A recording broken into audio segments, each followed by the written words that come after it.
Good morning छात्रों। स्वामी विवेकानंद महाविद्यालय नारायणपुर पीतमपुर अम्बेडकर नगर की ऑनलाइन क्लासेज में आप सभी का स्वागत है। मैं अनंत कुमार गुप्ता आपका नया लेक्चर लेकर के उपस्थित हुआ हूँ। छात्रों, हम लोग जैव विकास का अध्ययन कर रहे थे। जैव विकास में लैमार्कवाद और डार्विनवाद का अध्ययन हमने कर लिया है। अब तीसरा आज अध्ययन हम करेंगे नव डार्विनवाद, न्यू डार्विनिज्म। ठीक है, इसका अध्ययन करें तो न्यू डार्विनिज्म क्या होता है। डार्विन की ही परिभाषा है, बस थोड़ा सा परिवर्तन है। परिवर्तन इतना है कि डार्विन ने कहा था कि पर्यावरण के अनुकूल जो है जीवों में परिवर्तन हुआ है तथा जीवन संघर्ष करते हुए जीवों में परिवर्तन हुआ। इन्होंने कहा जीवन संघर्ष करते हुए उसके जीन में परिवर्तन हुआ है, जिसको नव डार्विनवाद कहा गया। तो देख लेते हैं क्या इन्होंने कहा है। जैसा कि लैमार्क और डार्विन के जो भी सिद्धांत थे उस पर बहुत से वैज्ञानिकों ने अपनी अपनी आपत्तियां दर्ज कराई थी।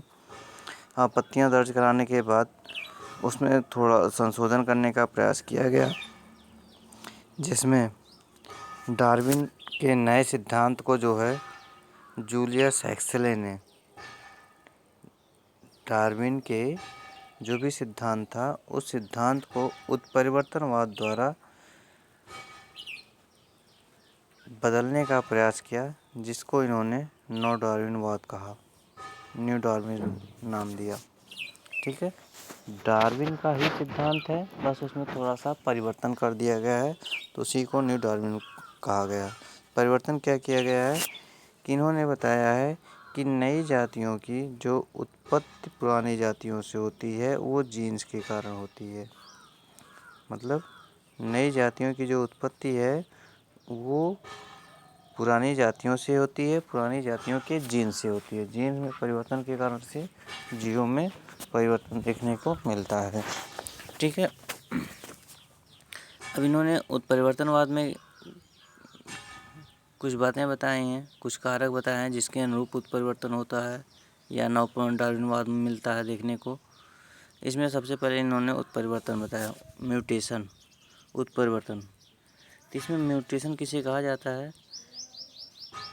किसी जीवधारी के डीएनए संरचना में डीएनए की संरचना में होने वाले परिवर्तन को उत्परिवर्तन कहा जाता है।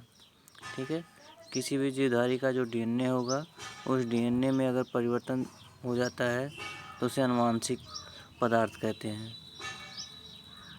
किसी भी जीवधारी के डीएनए में अगर परिवर्तन देखने को मिलता है तो उसी को उत्परिवर्तन कहते हैं।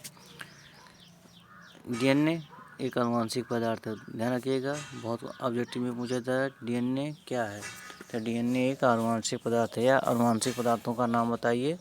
तो डीएनए और आरएनए आनुवांशिक पदार्थ हैं। ठीक है,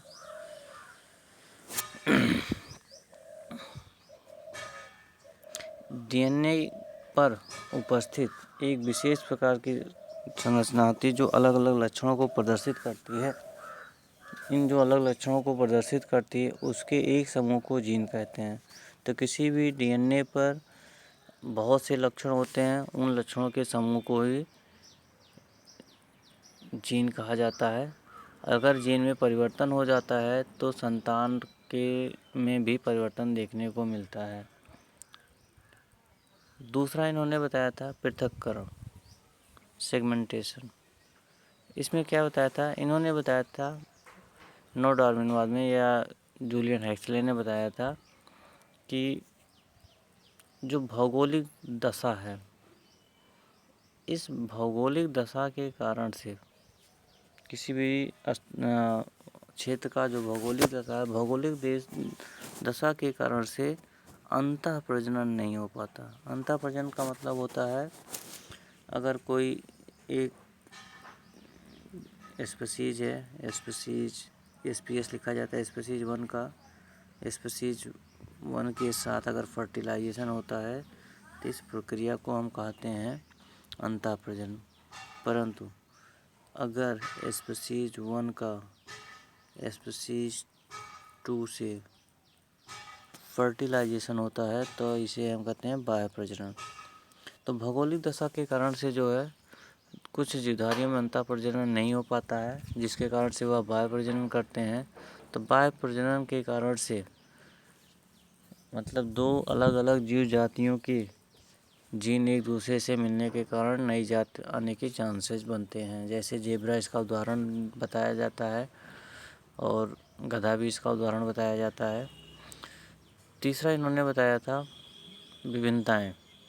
विभिन्नताएं कैसे हैं जैव विकास में विभिन्नताएं जो लैंगिक जनन के समय दो विभिन्न जीन आपस में संयोग जब करते हैं तब उसके द्वारा विकास जीवों में देखने को मिलता है। दो विभिन्न जीन का मतलब है जैसे कहा गया है हम माता पिता के गुणसूत्र से बना। जैसे आपको पता होगा मनुष्य में गुणसूत्रों की संख्या 23 जोड़ी होती है। 23 जोड़ी गुणसूत्र में यक्स और यक्स 23 जोड़ी गुणसूत्र में यक्स और यक्स वाई ये दो होते हैं। ठीक है, जिसमें अगर हम बात करें तो ये जो यक्स है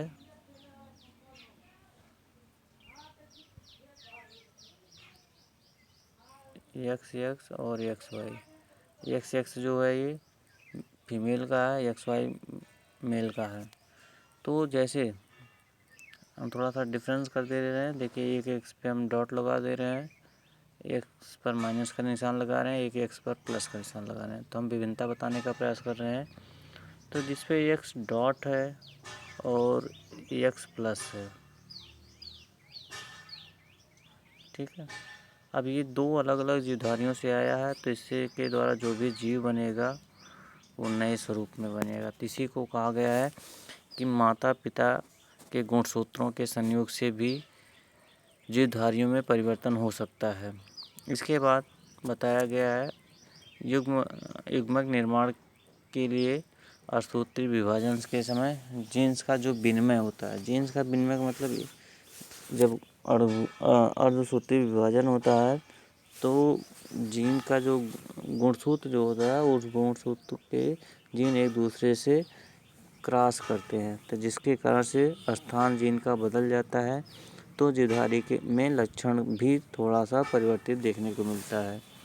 तो जीवधारियों में जीन्स के कारण से परिवर्तन देखने को मिलता है। इसी को कहा गया विभिन्नताओं के द्वारा जीवों में परिवर्तन देखने को मिलता है। इसके बाद छात्रों नेक्स्ट बताया गया है प्रकृति वर्णन। प्रकृति वर्णन का मतलब ये है कि ऐसी विभिन्नताएं तथा उत्परिवर्तन जो पर्यावरण में रहने के लिए उपयुक्त है और लाभदायक हैं और ये प्रकृति द्वारा वर्णन की जाती हैं, जिसमें हानिकारक जातियों को या उत्परिवर्तित जीव को नष्ट कर दिया जाता है, लाभकारी को रहने दिया जाता है। ठीक है, तो विभिन्नताओं के कारण और पर्यावरण के कारण से जो है अच्छे जीव ही पर्यावरण में जीवित रहते हैं। इसके कारण से नए जीव देखने के मिलते हैं। तो इस प्रकार नव डार्विनवाद में 4 बातें बताई गई: उत्परिवर्तन, पृथक, विभिन्नताएं और प्रकृति वर्णन। इन सब के द्वारा जो है जीवों में विकास देखने को मिलता है। ठीक है छात्रों, अब थोड़ा सा हमने कहा था हमने इसके पहले डार्विनवाद पढ़ा था, तो डार्विनवाद और नव डार्विनवाद में क्या डिफरेंसेज हैं इसको देख लेते हैं।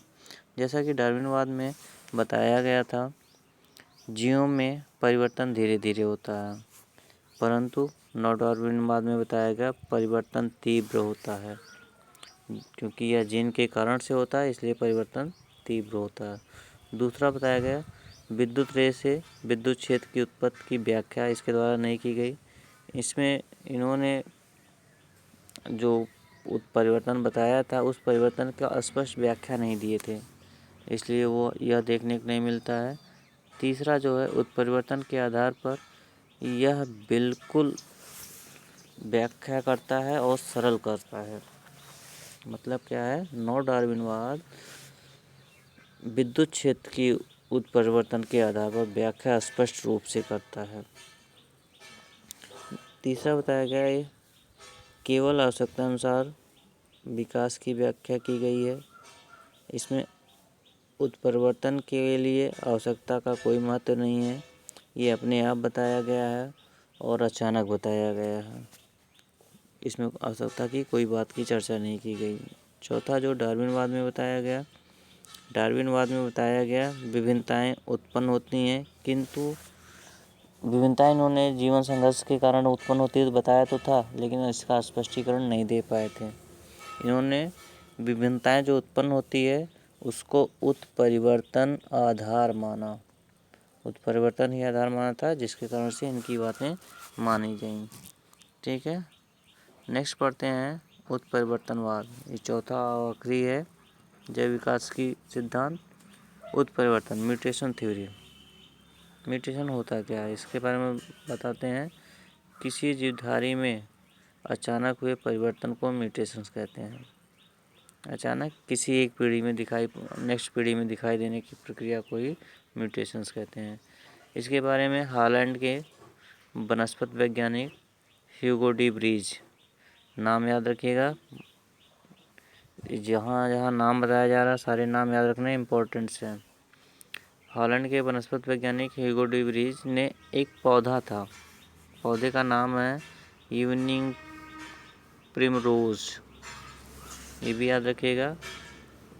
डी ब्रीज साहब ने किस पर प्रयोग किया था, इवनिंग प्रिमरोज नामक पौधे पर कई पीढ़ियों तक अध्ययन किया। तो उसमें इन्होंने देखा कि कुछ ऐसी पीढ़ियाँ थीं जिसमें जनक से वो भिन्न थे। इसी भिन्न को नए जीव जात के रूप में इन्होंने बताया। तो जो भिन्न था और नए जीव जात के रूप में बताया, तो इसी को इन्होंने जैव विकास कहा था। तो इसके लिए इन्होंने कुछ बातें बताई थी कि ये विभिन्नताएं क्यों मिलती हैं। इन्होंने बताया कि उत्परिवर्तन जो है बहुत कम समय में उत्पन्न हो जाता है, मतलब ये दूसरी पीढ़ी में अचानक दिखाई पड़ता है, एक पीढ़ी से दूसरी पीढ़ी में अचानक दिखाई पड़ता है।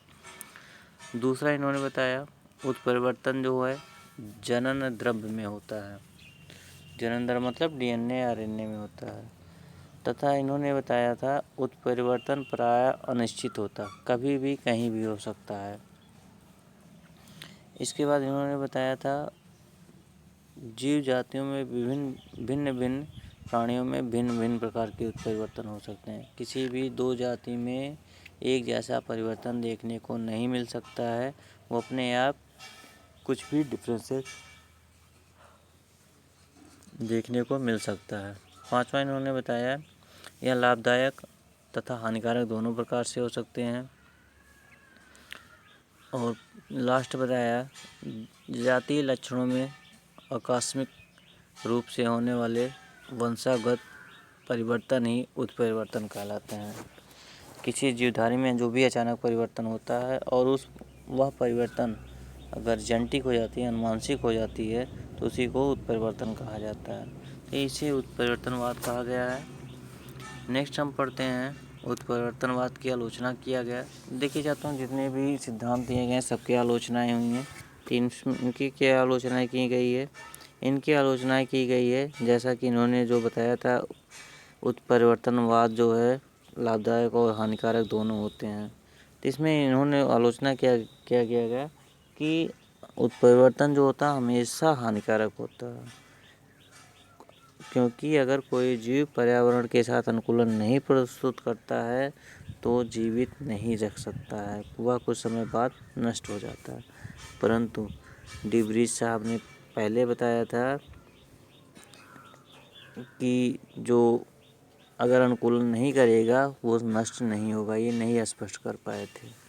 दूसरा बताया गया जो इवनिंग प्रीमेज पौधे पर इन्होंने अध्ययन किया था, अगर उसकी 7 उपजातियों पर देखा जाए तो उस पर इनके द्वारा बताई गई बातों का कोई प्रभाव नहीं पड़ता, इसलिए इनकी बातों को नेगलेक्ट किया जाता है। तीसरा इन्होंने बताया प्रकृति में पाई जाने वाली जितनी भी संयोजक कड़ियाँ हैं वो संयोजक कड़ियाँ इस बात का प्रूव नहीं देती या इस बात को सिद्ध नहीं करती हैं कि इसमें अचानक परिवर्तन हुआ है, क्योंकि जैसे आर्कियोप्टेरस था, आर्कियोप्टेरस में सरीसृप वर्ग और पक्षी वर्ग दोनों का लक्षण पाया जाता है। अगर अचानक परिवर्तन हुआ होता तो उसमें किसी एक ही जीवजात का लक्षण मिलता। ठीक है, तो इस प्रकार के इनकी बातों का आलोचना किया गया। जैव विकास का महत्व क्या है, जैव विकास में उत्परिवर्तन का महत्व, उत्परिवर्तन का जो महत्व बताया गया है इन्होंने बताया कि जीन के कारण से होता है। तो जीन में बहुत से लक्षण मौजूद होते हैं। किसी लक्षण के जीन में अगर कोई परिवर्तन हो जाए या जीन की संख्या घटने लगे और बढ़ने लगे तो इसी पूरी व्यवस्था को उत्परिवर्तन कहा था। अगर यह एक पीढ़ी से दूसरी पीढ़ी में जाता है तो यह हमेशा बना पड़ा रह जाता है, इसलिए उत्परिवर्तन का बहुत महत्व है। उत्परिवर्तन में जैसा कि बताया गया जीन के कारण से होता है, तो इसमें इसका महत्व यही है, अगर वह परिवर्तन जीवधारी में या जीन में हमेशा बना पड़ा रहेगा तो जीवधारी में भी हमेशा बना पड़ा रहेगा, इसलिए यह आवश्यक है। और उत्परिवर्तन प्रत्येक पीढ़ी में होता है। और उत्परिवर्तन उपयोगी और हानिकारक दोनों प्रकार के हो सकते हैं। ठीक है छात्रों, आप इसको पढ़ लीजिएगा, नोट्स भी बना लीजिएगा और नहीं समझ में आएगा तो बात कर लीजिएगा हमसे। ठीक है, आप लोग क्लास में इंटरेस्ट थोड़ा सा बढ़ाइए। बहुत कम लोग वीडियो देख रहे हैं, तो प्लीज़ सारे लोगों से बोलिए, अपने सहपाठियों से बोलिए पढ़ लें, क्योंकि नेक्स्ट फिर क्लासेज आपका एग्ज़ाम ही होगा। क्लासेज जो ऑफलाइन है देखिए कब तक चलता है, तो समय आपका चला जाएगा लेकिन एग्ज़ाम के डेट नहीं जाएगा। ओके, थैंक यू, मिलते हैं नेक्स्ट क्लासेज में।